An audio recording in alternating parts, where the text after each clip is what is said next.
Hi guys, my name is Kay and welcome back to my channel. So, for today's video, this is going to be a get ready with me video. So, samahan nyo ako. I will be using some new makeups that I just recently acquired. So, if you want to see how this goes, then please keep on watching. So, it's been a while since last na nag-post ako ng Get Ready With Me. Actually, that's a video na hindi ko masyado favorite as of this time. Kasi, most of the days, lumalabas ako ng naka-sunscreen lang. Sunscreen, kilay, and lipstick, and blush. So, I'm good to go. So, ngayon, may mga bagong makeup ako na nagpa-pile up na. So, itatry na natin sila. So, without further ado, let's get started. So, just a disclaimer nga pala, I am not a makeup artist. I do not know makeup professionally. So, if mali yung paglalagay ko or yung application methods, then I'm sorry.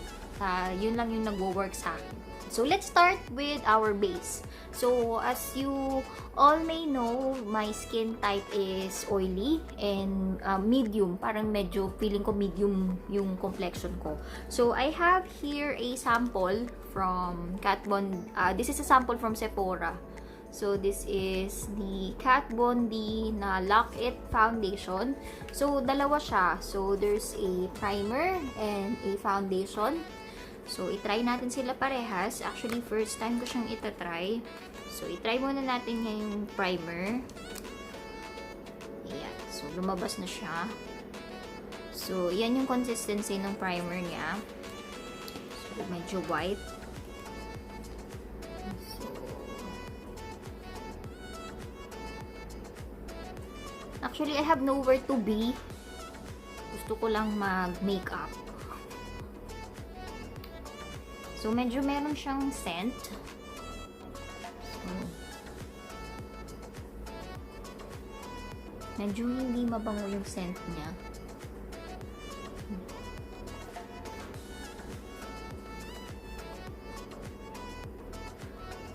So, my skin is not at its best right now, pero it's better than the last time I did a makeup video. Wala na masyado mga pimples. Mga pimple marks na lang. So, let's just wait for the primer to dry out. So, I think magagamit ko tong sample size na to ng mga 2 to 3 times. So, first impression, medyo nag-iiwan siya ng konting tackiness. But, little tackiness is really not that bad kasi at least may kakapitan yung foundation mo.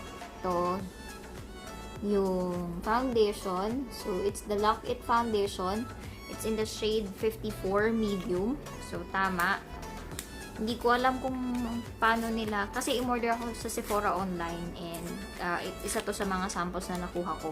So, hindi ko alam kung ano yung baseline na pinagkukuhanan nila or they just based it on the preference ng mga items na in-order ko. I will be using the foundation with a damp sponge. So, para at least medyo ma-sheer out. Kasi hindi ako tipo ng tao na full coverage. So, as much as possible, gusto ko yung my skin but better na bake. Let's put the foundation. So, medyo thick yung consistency niya. As you could see.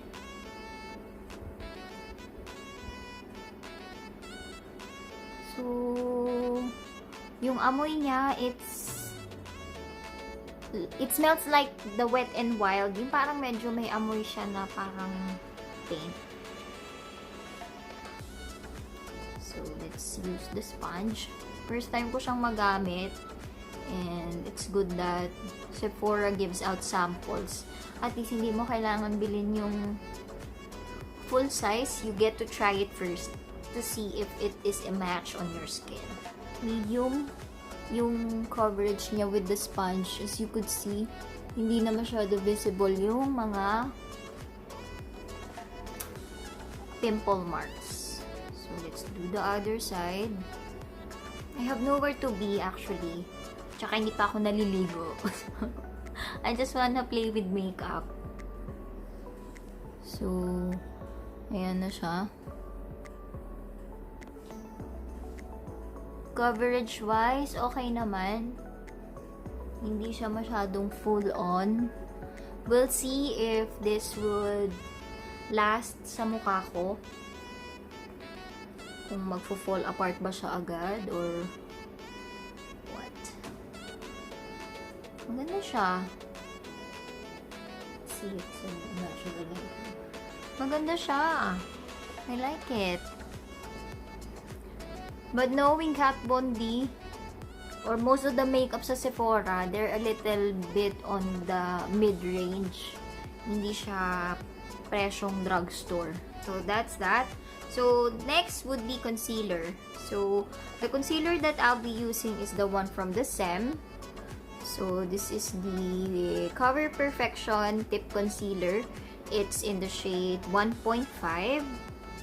So, hindi ko alam kung ano yung shade ranges niya. Actually, hindi ako masyadong concealer, hindi palagi. Kasi nga sabi nila, wag daw masyadong mag-concealer kasi yan yung nagkukos ng fine lines. Fine lines and wrinkles under the eyes. Pero since I have very dark under eyes, so helpful din na may concealers. First time kong gagamitin to, I think I chose the one in the medium shade. So, I think it's a perfect match. The only problem I have with concealers is nagkikrease siya mabilis sa aking under eyes. So, let's blend it. So, hindi siya masyadong maputi sa mata ko. So, okay lang. At least, hindi na masyado obvious yung mga darkness sa palibot ng mata ko. I also do concealer dito sa side na to. Kasi, since hindi naman ako eyeshadow madalas, so, nilalagyan ko na lang din siya. So, maganda siya. I don't know kung gaano siya karami. Pero, it's very small. So, very handy siya. So, baka ito na lang yung dalhin ko pauwi. Kasi maliit lang siya, madaling isuksok sa makeup bag. So, next would be powder. So, we'll be powdering the face para maset yung concealer. So, I'll be using this one. So, this is the Innisfree No Sebum Mineral Pack. So, I always use this. Recently, ito yung aking go-to na powder. Hindi ko na siya i-bake. Isiset ko lang siya yung all over the face. So, we're all powdered up. So, next would be eyebrows. So, tingnan nyo naman, mukha akong alien, diba? So, wala akong kilay. So, hindi pwedeng walang kilay. So, next item that we'll be using is this e.l.f. Brow Pencil. So, binili ko to sa iHerb. So, if you haven't seen my iHerb video, I will put it in the cards so that you could check it out. Ang shade na pinili ko is Taupe. So, I have been using eyebrow pencils na ganito, yung mga retractable. Kasi I find it very easy to maneuver. So, madali siyang gamitin. And it comes with a spoolie. So, on the other side. So, ganun siya. Hindi siya slanted. Pointed siya. So, this is actually the first time I have encountered something like this. So, let's see if kaya ba ng aking beginner skills gumamit nito. So, yan siya. So, let's swatch it. So, ayan siya. So, mas bagay siguro to kung may kulay yung buhok ko. Pero, ngayon, black na lang yung hair ko. Hindi nasi-stress ako maglagay.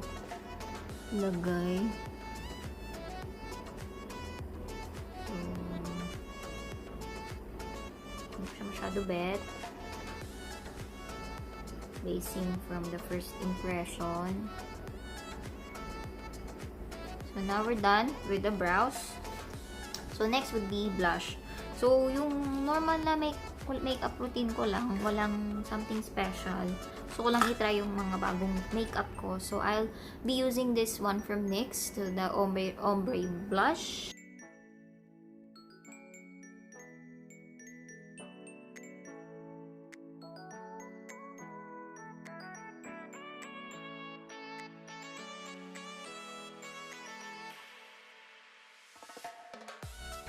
So, we will do a mist. So, yung mist na favorite ko, yung Fix Plus. So, yun na yung gagamitin ko.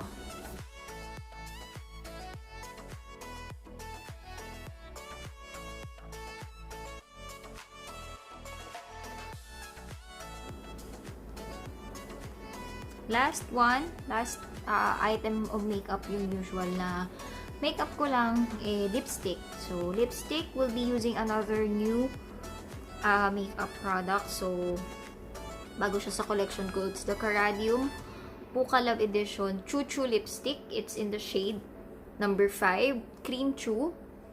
So, nakuha ko rin to sa Saem, Philippines. So, if you haven't checked out my video, I'll put it in the cards so that you'll see kung saan ko to nabili.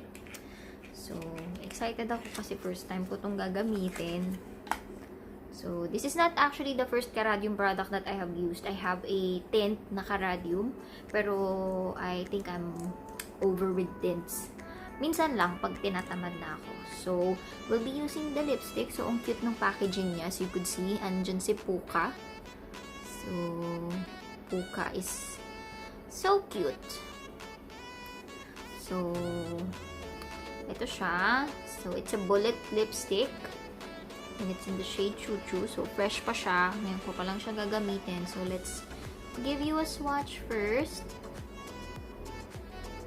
So, yan yung kulay niya. So, it's not matte. I think it's a creamy lipstick. So, let's try it on.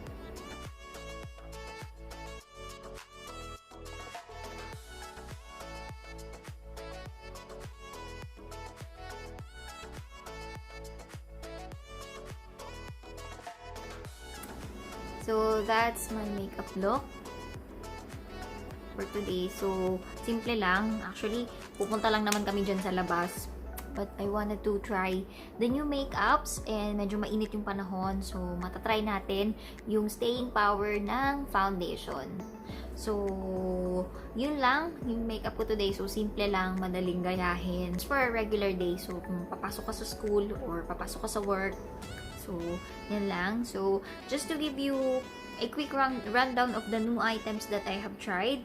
So, itong dalawa, yung Kat Von D na primer and base. So, okay naman sila sa aking first impressions. But the scent, yung amoy niya, yung foundation, it smells a little like the Wet n Wild na foundation. So, nawala naman yung amoy niya after siyang in-apply. Tapos itong primer, may amoy din siyang konti.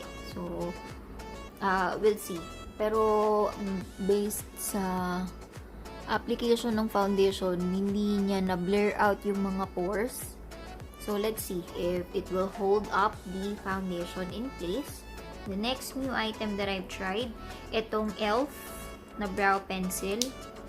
I think I'm not a fan of this one kasi nasanay ako dun sa angled na pencil. So, let's play around with this more and I'll see if it will be included dun sa favorites ko or maybe in the product empties to see if bibilin ko siya ulit. And the last, no, not yet. Ito pala, itong the Saem. I think it's doing a good job concealing the dark under eyes. So, I've heard so much good things about this one. So, I'll continue to use this to see if magustuhan ko talaga siya. Maybe will repurchase or not. And the last one would be this one. So, the Caradium. Maganda siya. Maganda yung kulay. So, hindi siya drying sa lips. Hindi siya matte.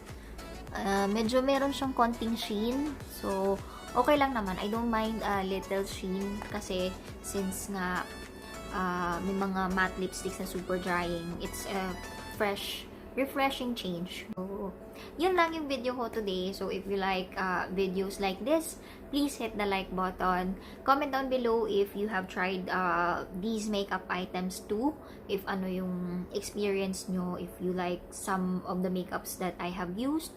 Please subscribe to my channel if you haven't already, and I will see you on my next video. Bye!